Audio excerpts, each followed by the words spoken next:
오늘 이렇게 추수감사주일이기도 하고 또 세례식이 있는 주일이어서 세례에 대한 이야기를 우리 성도님들과 함께 좀 나누려고 합니다.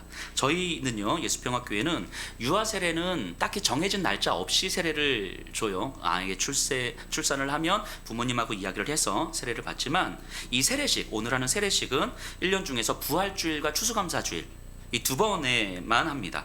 물론 꼭 그래야만 하는 건 아닌데 세례의 의미를 조금 더 부각시키기 위해서 이렇게 합니다. 먼저 추수감사주일을 우리가 한번 생각해 볼 필요가 있어요. 우리의 삶을 있는 그대로 한번 돌아보시면요, 우리의 삶이 때로는 낭떠러지 같기도 하고 험난한 삶 같아 보이지만, 또 그렇게 우리가 경험했고 또 불평도 원망고 힘겨움도 했지만, 사실 다시 돌아보면 하나님께서 치밀하고도 세밀하게 우리를 지키고 계셨다는 사실을 깨달을 때가 있어요. 아니, 그게 사실이죠. 하나님께서 우리를 지키고 보호하시고 우리를 하나님의 품 안에서 인도하셨어요. 단지 그것을 깨닫느냐 깨닫지 못하느냐의 차이일 거예요. 그런데 그것을 깨달았을 때, 그래서 그것을 고백하게 될 때, 그때 우리는 하나님의 마음을 알게 됩니다. 자, 하나님은요, 저와 여러분들이요, 하나님을 떠나서 살 수 없는 존재라는 걸 깨닫기를 원하시는 거예요. 그러니까 하나님, 저는 하나님을 떠나서 살 수 없는 존재입니다 라는 걸 고백하기를 하나님은 원하신다는 거예요. 어떤 성도님 한 분이 주중에 이렇게 말씀하시더라고요. 자신의 삶이 좀 때로는 버겁기도 하고 힘들기도 해서 말씀과 상관없이 삶에 치여서 이렇게 살아가게 될 때가 많잖아요. 근데 그렇게 살아가려고 하면 정말 어느 순간 자기 마음이 너무 힘들고 너무 괴롭다는 거예요. 그래서 내 삶이 버겁고 지치지만 결국은 하나님의 말씀 앞에서 내 삶을 다시 세워갈 수밖에 없더라는 거예요. 꾸역꾸역이라도 하나님의 말씀을 묵상하고 듣고 그 말씀 앞에 나를 세워가는 것이 아니면 그게 더 힘들더라는 거죠. 그렇게 안 하면. 그래서 정말 말씀 앞에 설 수밖에 없다고 이렇게 말씀하시는데, 어찌 보면 이게 진짜 은혜인 거잖아요. 이게 때로는 우리가 원하는 상황이 아닐 수도 있어요. 우리의 현실이 내가 원하지 않는 힘겨움일 수 있거든요. 그래서 불평하고 원망할 수 있죠. 하지만 나로 하여금 그럼에도 불구하고 하나님을 떠날 수 없는 존재라는 것을 깨닫는 것, 그게 하나님께서 우리에게 가장 원하시는 것이겠죠. 그렇게 깨달아질 때에 우리는 이 인식을 하게 됩니다. 내 삶의 기준은 나일 수 없겠구나. 내가 하나님을 떠나서 살 수 없는 존재라면 내 삶의 기준은 내가 아니라 하나님일 수밖에 없겠구나. 이걸 깨닫게 되는 거예요. 이거를 깨달을 때, 그때 진짜 이게 은혜구나, 이게 감사함이구나, 내 삶의 기준이 하나님일 수밖에 없다라는 사실을 고백하는 게 은혜고 감사구나 라고 우리는 이야기하게 되잖아요. 이걸 표현하는 게 추수감사절이에요. 추수감사절. 그러니까 추수감사절은 그냥 나에게 이만큼 주셔서 감사합니다, 1년 동안 지켜주셔서 감사합니다, 단순하게 어떤 그런 차원의 문제가 아니라 내 삶의 기준이 나일 수 없음을, 하나님일 수밖에 없다는 사실을 깨닫게 해주신 그 하나님의 은혜, 그것이 은혜고 그것이 감사라는 걸 표현하는 거예요. 그게 추수감사주일이죠. 그럼 다시 한번 생각해 보면요, 하나님은요 온 우주의 하나님이시잖아요. 우리만의 하나님은 아니시잖아요. 그러니까 온 세상의 사람들이 하나님의 이 은혜를 누리시기를 원하시는 거예요. 지금 이 은혜를 누리시고 있는 이 자리에 있는 사람들을 통해서 우리들 뿐만이 아니라 우리들 외에, 그러니까 이 교회 바깥에 있는 사람들에게 더 많은 사람들이, 다른 사람들이 이 은혜 안으로 들어오기를 원하고 계시는 거죠. 그러니까 추수감사주의를 지킨다는 것은 우리에게 임하신 하나님의 은혜에 대한 반응이기도 하면서 동시에 하나님의 은혜가 더 많은 사람들에게 확장되기를 소망하는 시간이기도 한 거예요. 다시요, 추수감사주의를 지킨다고 하는 것은 우리에게 임하신 하나님의 은혜에 대한 반응이기도 하면서 동시에 이 하나님의 은혜가 더 많은 사람들에게 확장되기를 소망하는 시간이라고요. 아직까지 세상의 가치 안에서 자신을 평가하려는 사람들, 하나님을 떠나 살아가는 사람들에게 인간 존재의 참된 의미가 창조주이신 하나님 안에서만 발견될 수 있음을 알게 하는 것, 그래서 복음의 삶으로 사람들을 초청하는 것, 완전히 다른 존재, 완전히 다른 가치로 이 세상을 살아가는 그 기쁨을 알게 하는 것. 이것이 추수감사주일에 우리에게 필요한 것들인 거죠. 그렇기 때문에 추수감사주일에 세례식을 하는 것은 추수감사주일의 의미를 가장 잘 보여주는 거라고 생각을 합니다. 그래서 오늘은 세례에 대한 이야기를 좀 나누려고 하는데, 이 자리에 계신 분들의 많은 분들은 아마 세례를 받으셨을 거예요. 잘 한번 생각해 보세요. 나에게 세례는 과연 어떤 의미가 있는가? 여러분들 스스로 세례를 받으신 분들 질문 던져보세요. 나에게 세례가 과연 어떤 의미가 있는가? 혹시 이러시진 않을 거라고 생각을 하지만 언제 세례를 받았는지 기억도 나질 않고, 어떻게 세례를 받게 되었는지, 세례를 받으면서 내 안에 참된 신앙 고백이 있었는지도 잘 모른다면, 설마 그런다면 우리는 어쩌면 예수님의 말씀을 너무너무 소홀히 여기고 있는 것일 수도 있어요. 예수님을 믿고 열심히 신앙생활을 한다고 하면서도 어쩌면 우리는 예수님의 말씀에 대해서, 예수님 자체에 대해서 너무 소홀히 여기는 것일 수도 있겠다는 생각이 듭니다. 자, 예수님은요, 자신의 사역을 시작할 때 세례 요한에게 세례를 받으면서 시작하셨어요. 그리고 승천하시기 전에 제자들에게 마지막으로 하셨던 명령이 세례를 베풀라라는 말씀이었어요. 즉 예수님의 사역의 시작과 끝은 세례였어요. 그만큼 세례는 예수님의 사역에 있어서 매우 중요한 의미를 지니고 있습니다. 자, 세례는요, 죄의 권세가 죽었음을 선포하는 것이고, 죄가 아닌 그리스도의 생명으로 다시 살아났음을 선포하는 거잖아요. 세례를 받는 내가 내 안에서 죄의 권세가 이미 끝났고 그리스도의 생명으로 내가 새롭게 태어났습니다라는 것을 선포하는 거예요. 자, 그렇다면 죄가 없으신 예수님께서는 도대체 왜 세례를 받으셨을까? 생각해 보셔야 되겠죠? 자, 예수님께서 세례를 받으신 이유는 우리를 새로운 생명으로 태어나도록 하기 위해서 죄의 권세를 죽이시기 위한 사역을 이제 시작하겠다라고 선언하신 거예요. 땅땅땅. 그래서 세례 요한에게 세례를 받으시면서 이제부터 나는 이 땅에 이 사람들을 종으로 부리고 있는, 그래서 사람들을 노예로 만들고 있는 이 죄를 내가 죽일 것이고, 그래서 이 사람들을 죄의 종으로부터 참된 해방과 하나님의 자녀로서의 참된 자유를 내가 허락할 거야. 그 사역을 이제 내가 시작할 거야 라는 선언이 예수님의 세례였어요. 그리고 예수님께서 십자가에 죽으시기 전에 마지막으로 하셨던 말씀이 무엇입니까? 다 이루었다, 이거였어요. 뭘 이루셨을까요? 예수님께서 세례를 받으시면서 시작하셨던 그 사역, 죄의 권세를 내가 죽일 것이다 라고 선포하셨던 그 사역을 십자가 위에서 이루셨다고 이야기하는 거예요. 그래서 십자가에서 죽으심으로 죄의 권세는 이제는 죽은 거예요. 예수님께서 죽이신 거예요. 사람들을 종으로 부렸던 죄의 권세는 더 이상 힘을 쓸 수 없게 되었음을 예수님께서 십자가 위에서 선포하신 거예요. 자, 그렇다면 이제는 죄의 권세를 죽이신 예수님을 믿으면 이제는 더 이상 죄의 지배 아래에 있는 것이 아니라 하나님의 자녀가 되는 거예요. 참된 믿음이 있으면 이제 내가 이제까지 내가 죄의 종으로 살았다는 사실을 깨닫게 돼요. 믿음이 들어오면 내가 죄의 종으로 살았다는 사실을 깨닫게 되고, 죄의 종으로 살아왔던 그 삶이 얼마나 끔찍했었는지를 깨닫게 되는 거예요. 그래서 예수님을 믿음으로 내 존재가 죄의 노예에서 하나님의 자녀로 어떻게 변화되었는지를 알게 됩니다. 이제는 창조주이신 하나님이 나를 지키고 보호하시는 아버지가 된다는 사실을 깨닫게 돼요. 예수님의 제자들은 이 사실을 깨달은 거예요. 부활하신 예수님을 믿음으로 죄의 종에서 하나님의 자녀가 되었음을, 사망에서 생명으로 옮겨졌음을, 어둠에서 빛으로 옮겨졌음을, 거짓의 세상에서 진리의 세상을 볼 수 있게 되었음을 깨달은 거예요. 제자들은 예수님을 믿음으로 말미암아. 그래서 예수님은 그 제자들한테 마지막으로 말씀하시는 거예요. 19절, 28장 19절. 그러므로 너희는 가서 모든 민족을 제자로 삼아 아버지와 아들과 성령의 이름으로 세례를 베풀고, 예수님께서 받으셨고 성취하셨던 그 세례, 이제 그 사역이 성취됐잖아요.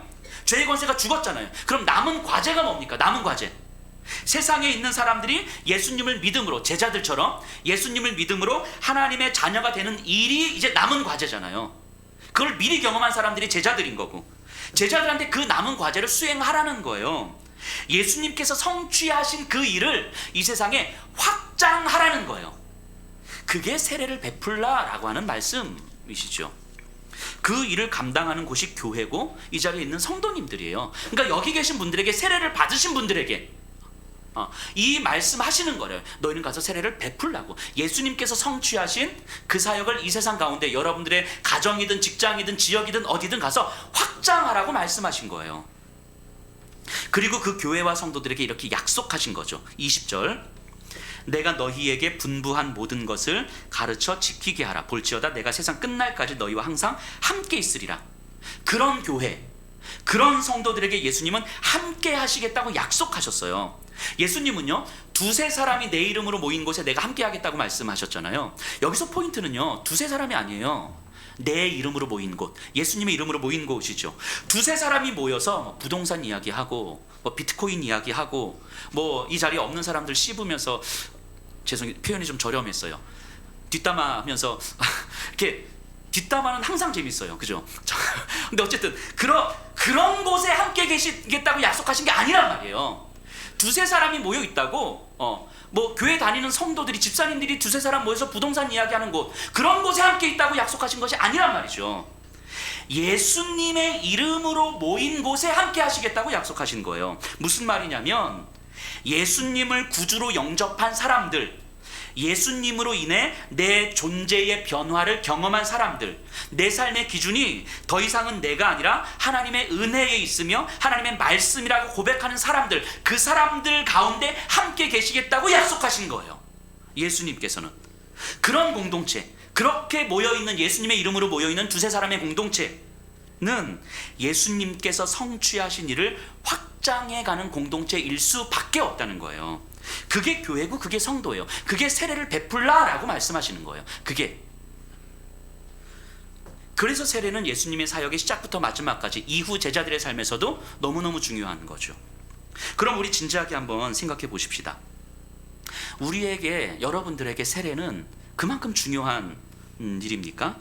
우리에게 세례는 과연 어떤 의미입니까? 혹시 목회자하고 두세 번 만나서 질문 이렇게 받고 주일 예배 때 잠시 물 뿌리면서 성부서장 성령 이름으로 세례를 받노라 아멘 이러고 끝나는 그런 순간으로 세례를 생각하십니까? 자, 이런 질문 한번 던져볼까요? 여러분들의 아는 어떤 분이 그냥 이렇게 여러분들한테 질문했다고 생각해 보세요. 이렇게 이야기하는 거예요. 나는 분명히 예수님 믿고 거듭났다고. 그런데 내가 교회에서 세례 받고 싶진 않다고. 내가 예수님 믿고 거듭났는데 굳이 교회에서 세례를 받아야 됩니까? 안 받아도 되는 거 아닙니까? 난 예수님 믿는데. 이렇게 여러분들에게 질문했다고 생각해 보세요. 여러분들 과연 뭐라고 대답하겠습니까? 아니야, 그래, 네 말이 맞다. 예수님 믿으면 되지, 꼭 세례를 받아야 돼? 안 받아도 돼? 이렇게 말씀하시겠습니까? 아니면 야, 세례 안 받으면 거듭난 거 아니야? 이렇게 말씀하시겠습니까?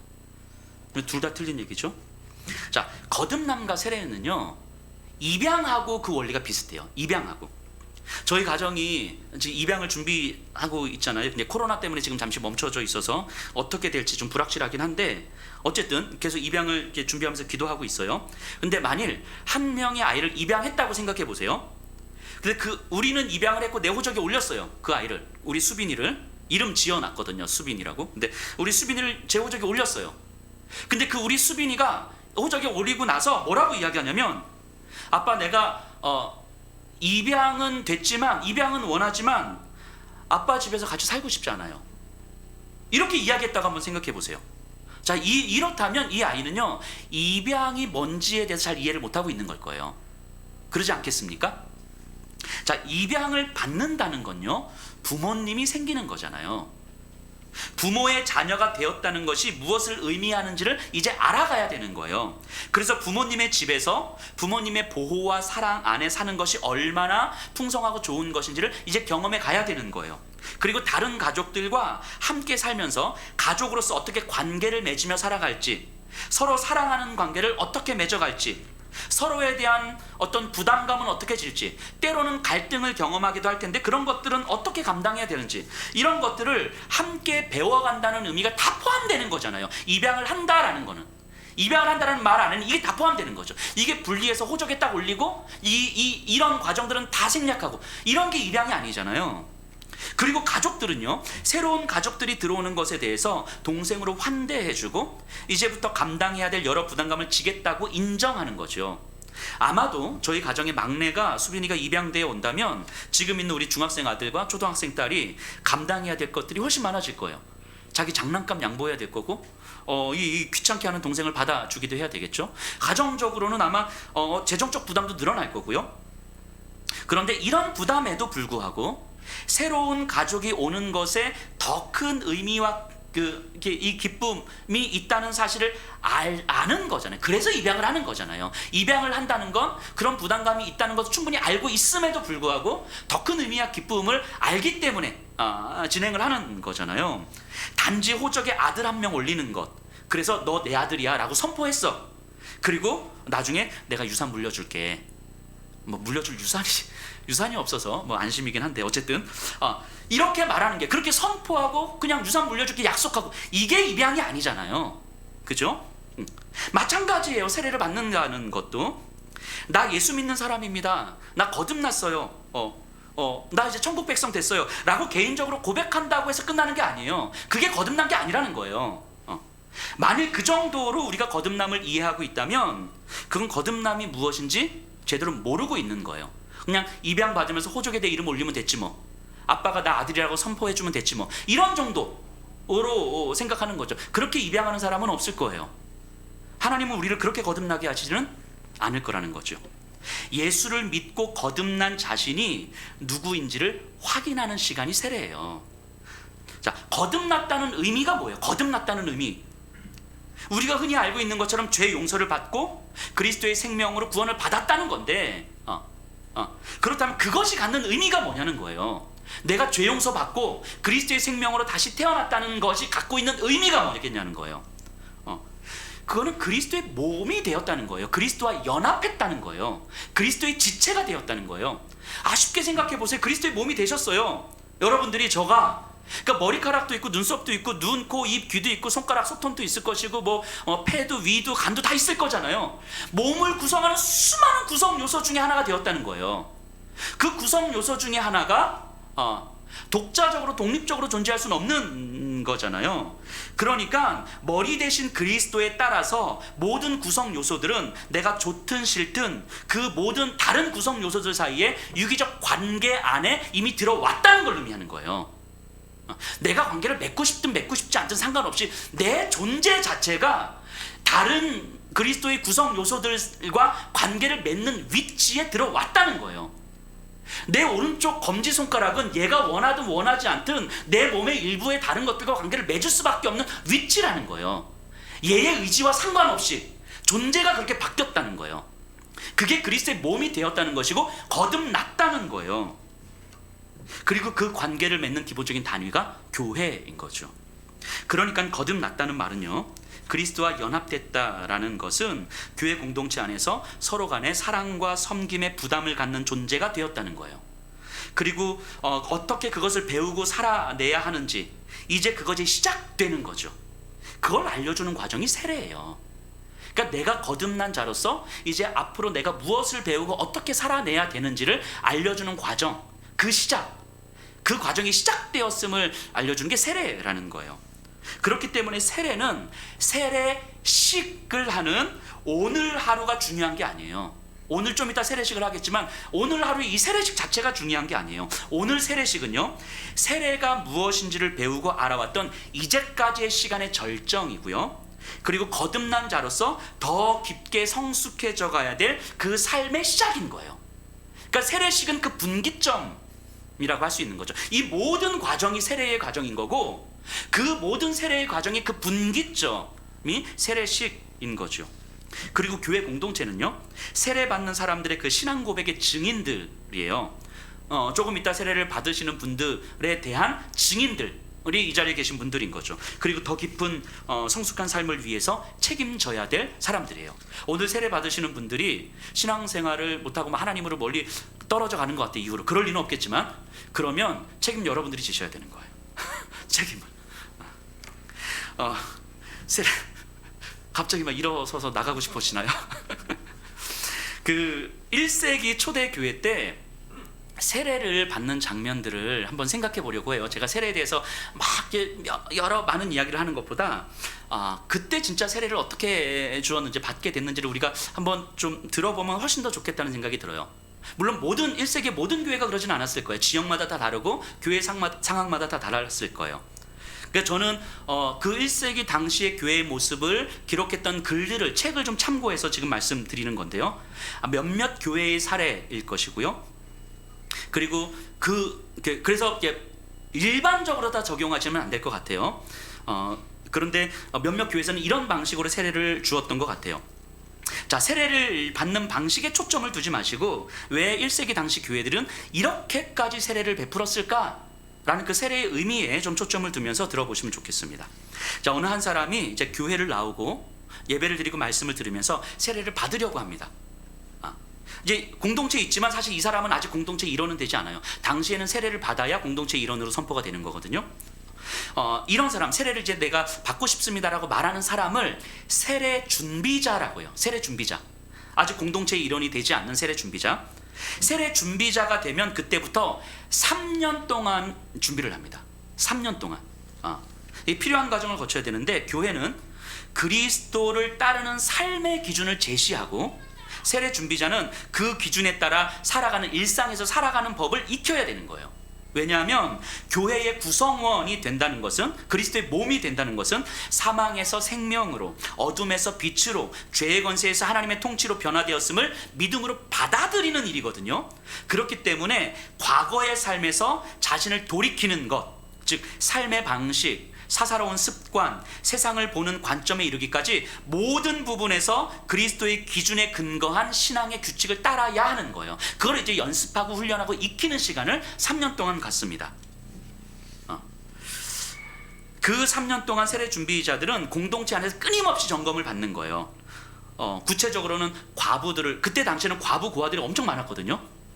그러니까 과부들을 공경했었는지, 병든 자들을 찾아갔었는지, 선한 일들을 했는지에 대해서 교회는 그들에게 묻고 그들은 자신들의 삶에서 검증을 받습니다. 당시 이 시대에서 이런 삶의 방식들, 뭐 과부들을 돌본다든지 선한 일을 한다든지 이런 건 오늘날 우리가 생각하는 구제나 봉사 이런 차원이 아니었어요. 당시 시대 속에서는 삶의 가치, 삶의 방식의 변화를 의미하는 거예요.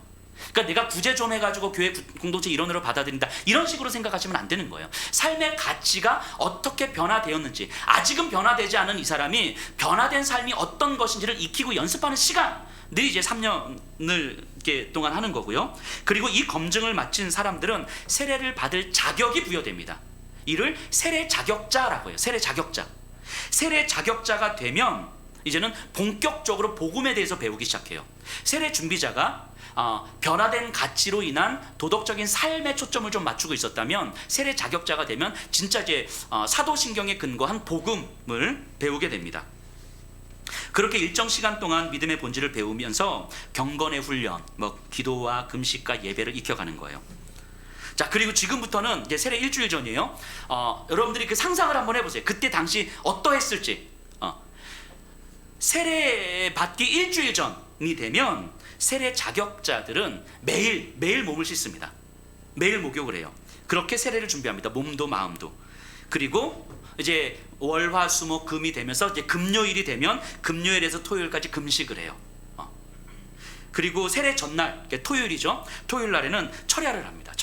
철야를 하면서 조용히 이제까지 내가 내 삶을 살아왔던 삶에서 지난 3년 동안 또 복음을 배우면서 하나님께서 나에게 무엇을 말씀하셨는지, 그리고 그 이전부터 내 삶을 다시 돌아보면서 하나님 없이 살아왔던 내 삶이었지만 사실은 하나님께서 나를 인도하고 이끌고 계셨다는 사실을, 그 하나님의 은혜를 천천히 묵상하기 시작합니다.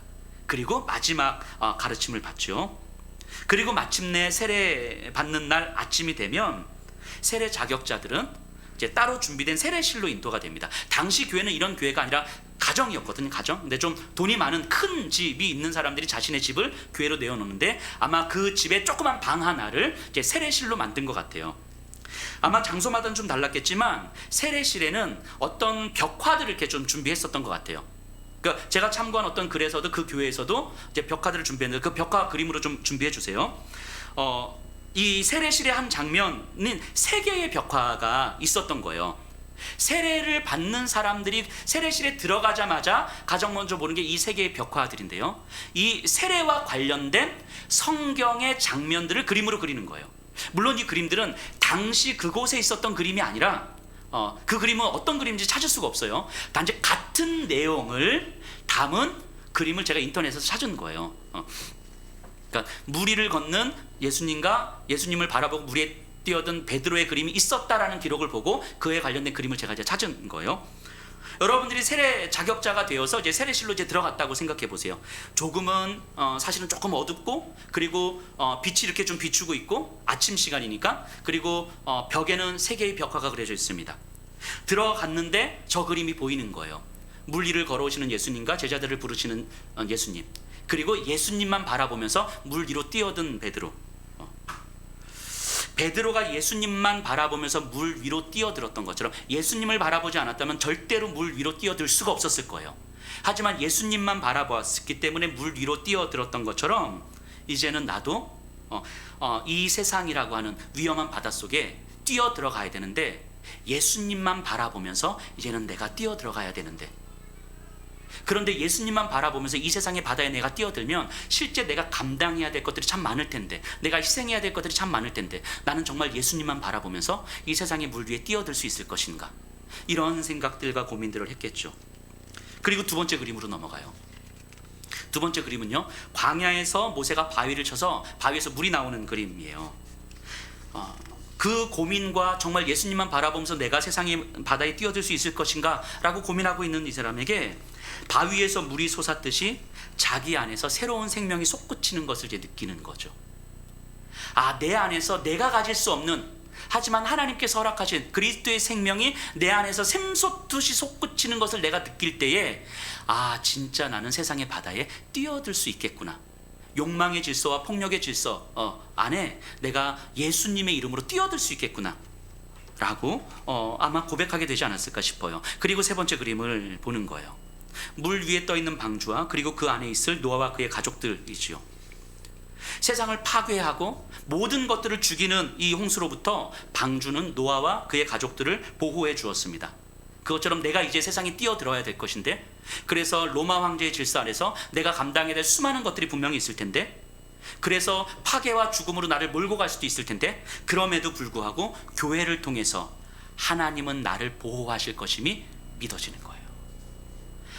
그러면 내가 예수님만 바라보면서 세상에 뛰어들 수 있겠구나. 세례실에 들어가서 세례를 받기 전에 벽화를 보면서 이런 생각의 흐름들을 아마 가졌겠죠. 그러니까 내가 가고자 하는 이 길, 내가 예수님을 믿고 고백한다는 이 길이 말 몇 마디 했다고 해서 걸어갈 수 있는 길이 아니라는 거예요. 구제 좀 하고 선한 일을 좀 했다고 해서 걸어갈 수 있는 길이 아니라는 걸 아는 거예요. 이거는 내가 뭔가 의지적으로 결단해서 걸어갈 수 있는 길이 아니라 내 안에 샘솟듯 솟아나는 그리스도의 생명이 있을 때에, 그리고 불확실한 세상의 한가운데서 교회를 통해서 하나님께서 나를 보호하시겠다는 그 믿음이 있을 때에, 그때 내가 예수님만 바라볼 수 있겠구나. 예수님만 바라보면 내가 베드로가 뛰어들듯이 내가 뛰어들 수 있겠구나. 이거 고백하게 됐을 거예요. 그리고 나서 옷을 벗은 다음에 그 욕조가 하나 있는데요, 욕조 앞에 섭니다. 그리고 이렇게 선포하면서 욕조 안에 들어가요. 사탄아, 나는 너를 버릴 것이다.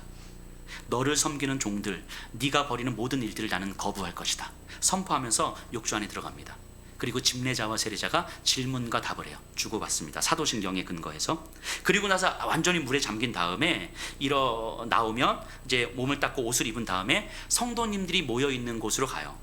성도님들은 세례받고 오는 이렇게 욕조에 들어갔다 오는 그를 환대하며 기뻐합니다. 그리고 집례자가 세례받는 자의 머리에 손을 얹고 기도를 한 다음에 이렇게 선포를 해요.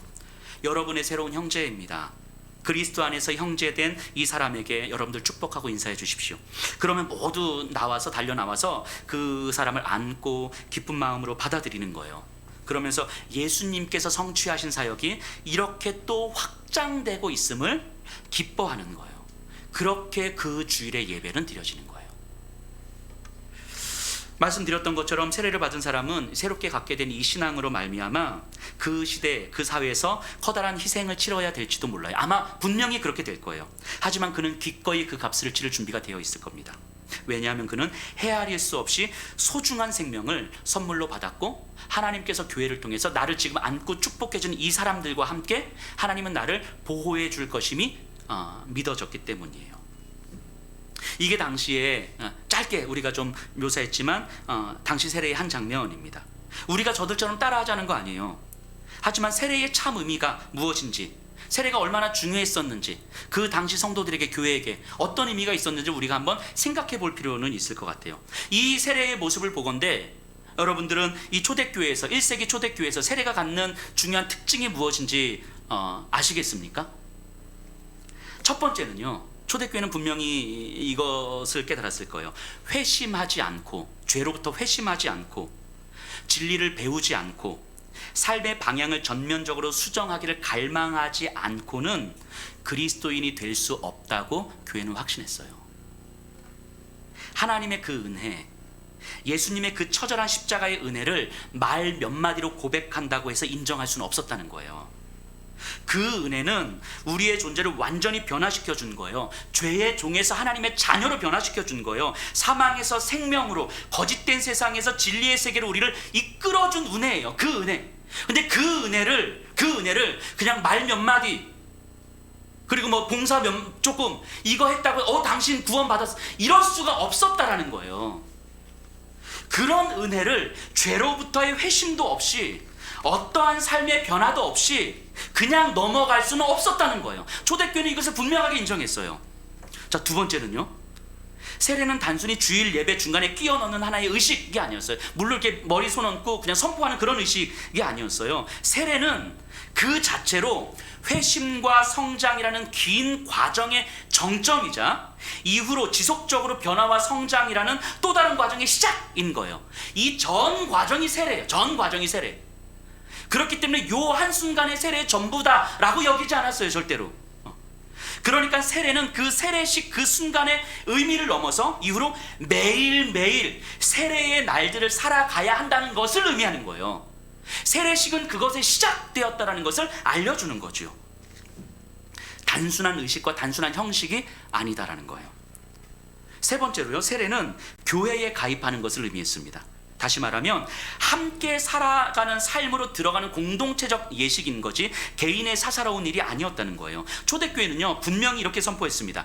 그리스도를 따르는 자가 된다는 것은 곧 그리스도라는 몸을 이루는 지체가 되는 것이다. 예수님의 지체로서 함께 유적 관계를 맺지 않고 나는 그리스도인이 됐습니다라는 건 없다는 거예요. 그건 그리스도인이 아니다라는 거예요. 그리스도인이 됐다는 것 자체가 그리스도의 지체가 되었다는 것이고, 지체가 되었다는 것은 내가 좋든 싫든 원하든 원하지 않든 유기적 관계 안으로 들어왔다는 거예요. 그래서 그런 의미에서 교회에 없는 그리스도인은 없는 거예요. 물론 오늘날 교회들이 복음을 잃어버린 채 이 신앙이라는 이름으로 동아리나 로타리 클럽처럼 만들어 가는 현실 앞에서, 또는 복음이 아닌 종교적 공동체로서 사람들을 맹신하게 만드는 현실 앞에서 참 많은 고민을 하게 됩니다. 그럼에도 불구하고 본질적으로 교회는 예수님의 이름으로 모인 공동체예요. 예수님을 따르는 자들의 공동체예요. 그래서 그 공동체가 없으면 그리스도인은 없는 거예요. 그래서 종교개혁가들도요, 교회개혁의 첫 걸음은 세례의 참 의미를 회복하는 것이라고 생각했을 거예요. 공동체가 함께하지 않는 세례는 없습니다. 이 공동체라는 게 꼭 이 조직화된 교회를 의미하는 것이 아니에요. 예수님의 이름으로 모여있는 두세 사람이 있는 곳, 거기가 공동체죠. 공동체가 함께하지 않는 세례는 없어요. 바꿔 말해서 세례받는 사람들을 축복하며 기뻐하지 않는 공동체는 매우 심각한 문제가 있는 공동체인 거죠. 우리 안에 누군가 세례를 받는데, 우리 공동체 안에서 누군가 세례를 받는데 그 세례받는 자들을 향한 어떤 기대감과 어떤 기쁨과 축복하는 마음이 없다는 건 어쩌면 우리의 영혼에 심각한 문제가 있다는 걸 의미하는 걸 거예요. 그리스도인이 됐다는 것이 어떤 의미인지 잘 모르고 있다는 의미일 테니까, 예수 그리스도께서 이루신 그 사역이 확장되는 그 기쁨이 무엇인지 모르고 있다는 거니까, 즉 교회의 본질, 그리스도인됨의 본질이 무엇인지 모르고 있다는 거니까. 물론 직접적으로 선물 주고 막 가서 이런 거 하라는 이야기가 아니에요. 내 마음에 세례자를 향한 마음이 있는가에 대한 질문을 던지는 거예요. 그럼 다시 질문 한번 던져볼까요? 오늘날 세례는 어떻습니까? 여러분들이 기억하고 있는 세례를 생각해 보세요. 하나님의 사랑과 예수님의 십자가 은혜, 성령님의 임재에 대한 분명한 신앙 고백이 있습니까? 그것이 이루어지는 과정입니까? 그리스도를 따르는 삶이 되기를 갈망하는 과정이 세례의 과정입니까? 예수님의 사역이 계속 확장되고 있음에 대한 공동체적 기쁨이 있는 과정이 세례입니까?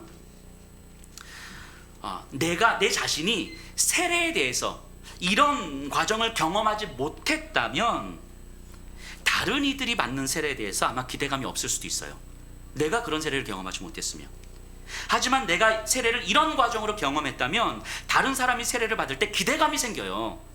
또 어떤 사람이 세례를 받게 되는가, 그 사람은 어떤 과정을 통해서 세례를 받게 되는가, 이런 기대감이 생기는 거죠. 그러면서 자신이 세례를 받았을 때를 다시 떠올리고, 세례를 받은 이후 지금 내 삶의 모습은 어떤가를 다시 떠올리게 되는 거죠. 실제로 저희 교회에서 세례를 받으신 어떤 분이 그러시더라고요. 자신은 오늘 세례를 받으시는 분들을 개인적으로 잘 몰라요. 그분은. 그런데 그분들의 마음과 삶이 기대가 된다는 거예요. 또 어떤 분들이 세례를 받게 되는지, 또 어떤 과정을 통해서 세례를 받게 되는지, 어떤 하나님의 인도하심이 있었는지, 그 인도하심을 어떻게 고백하게 될지, 자기에게 경험된 그 하나님의 인도하심과 고백들처럼 오늘 세례 받으시는 분들에게도 그런 고백들이 있을 거라는 기대감이 있는 거죠. 그러면서 세례를 받은 이후 자신의 모습을 돌아보게 된다라는 거죠. 이게 세례, 공동체가 세례를 베푸는 과정이잖아요. 예수평화교회에서는요, 우리의 주어진 상황 속에서 그래도 나름 참 세례의 의미를 좀 추구해 보려고 나름 애를 좀 써 보려고 합니다. 그래서 세례 교육을 1년 동안 해요. 학습 교육을 6개월 하고 세례 교육을 6개월 합니다. 그러니까 오늘 이렇게 세례식을 하면 내년에 세례를 받을 사람들을 이렇게 정해서 세례 교육이 시작돼요. 아마 12월 중순부터 이제 시작이 되겠죠. 그 중간에는 못 들어와요. 중간에는 이 교육 시작할 때부터 들어와서 세례 받을 때까지. 근데 그 시간 동안에 기독교의 본질에 대해서 배웁니다. 기독교는 종교가 아니라 복음일 수밖에 없는 이유를 배워요. 삼위일체 하나님에 대해서, 믿음이 무엇인지에 대해서, 그리스도인이 누구인지에 대해서 배워요. 그리고 삶을 점검합니다. 그리고 세례를 받기 전에 자신의 신앙 고백을 작성해요. 내가 믿고 있는 바가 무엇인지, 그 믿음이 내 삶을 어떻게 바꾸고 있는지를 이렇게 작성합니다. 신앙 고백을 하지 못하면 세례를 받을 수가 없어요. 그 세례를 주지 않습니다. 신앙 고백을 안 하면. 지고무에 세례를 할 때 우리 이렇게 세례를 받으시는 분들도 신앙 고백서를 다 작성했고 사전에 저하고 다 이제 검토를 마쳤습니다. 그리고 조금 이제 세례식 할 때 각자 자신의 신앙 고백을 낭독하는 시간이 있을 거예요.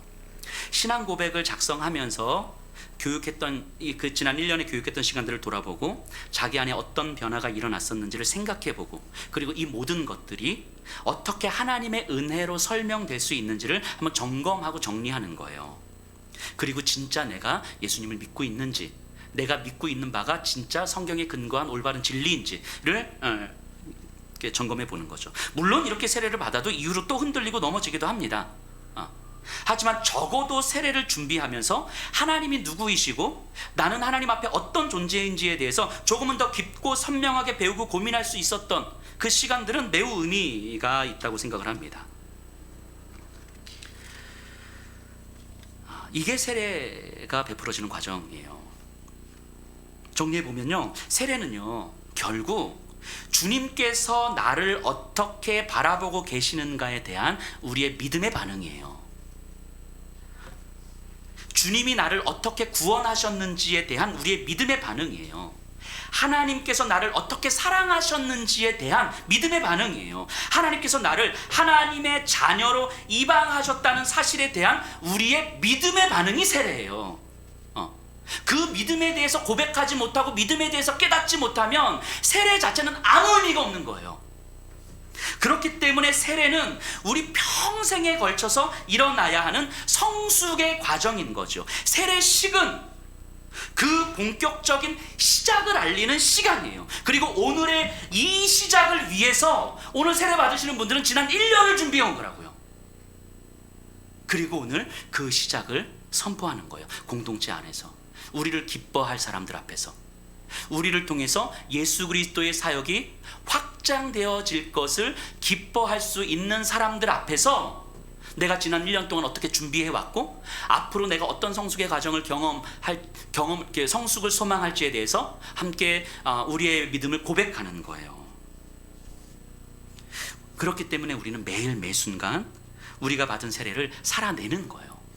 오늘 세례 받으시는 분들뿐만이 아니라 이 자리에 계신 분들도 여러분들이 받은 세례를 매일매일 살아내셔야 되는 거예요. 세례식에서 했던 그 고백을 거듭 되새기면서 하나님께서 하시는 일을 향해 우리의 삶을 열어가야 되는 거예요. 우리가 하는 모든 일, 우리가 만나는 모든 사람들에 대해서 하나님이 하실 수 있는 일을 믿어야 되는 거예요. 내가 할 수 없을 것 같은 일, 내가 안 될 것 같은 이 사람들, 내 경험, 내 생각, 내 판단, 내 가치에 근거하는 것이 아니라 나를 향해서 일하시는 하나님의 일하심에 내 삶을 열어가야 되는 거예요. 점점 더. 그게 성숙해가는 과정인 거지요.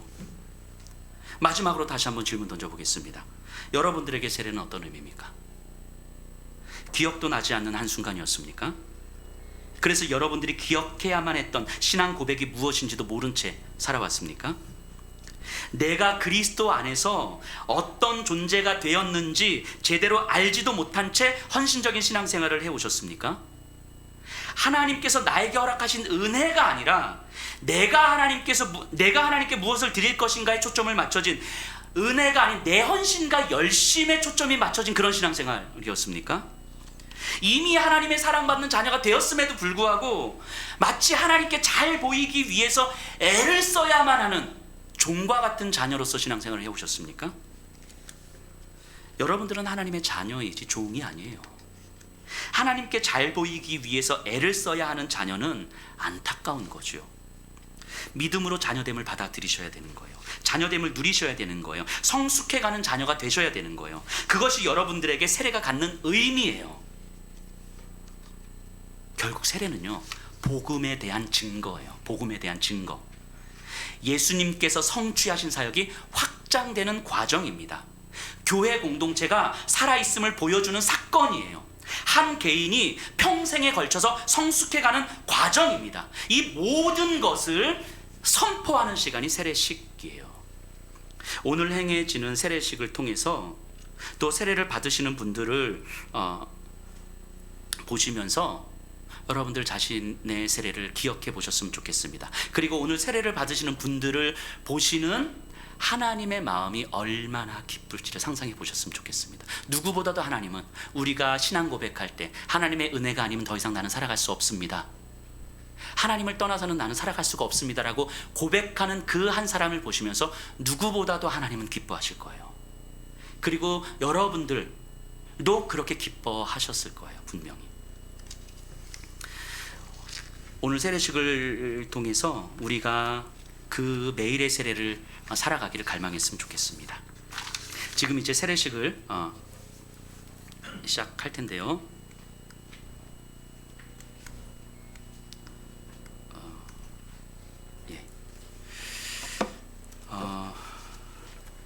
어젯밤에 제가 긴장을 했나 봐요. 오늘 세례식을 준비하면서 제가 긴장을 엄청 했나 봐요. 제가 거의 잠을 잘 못 잤던 것 같아요. 자, 세례식을 할 텐데요. 세례를 받으면 이 지체들이 예수 그리스도를 머리로 하는 교회 공동체의 일원이 되었음을 선언하는 것입니다. 교회를 통해 예수님의 삶을 배우고 살아내며 하나님 나라의 사명자로 성장하게 될 것입니다. 우리 호명하면 그 자리에서 일어나 주시기 바랍니다. 박시원, 정세아, 원혜정, 이진우. 제가 3가지 질문을 던질 것입니다. 믿음으로 아멘으로 화답해 주시면 감사하겠습니다. 나는 예수님을 만나기 전 죄와 사망에 비참한 상태였음을 고백하며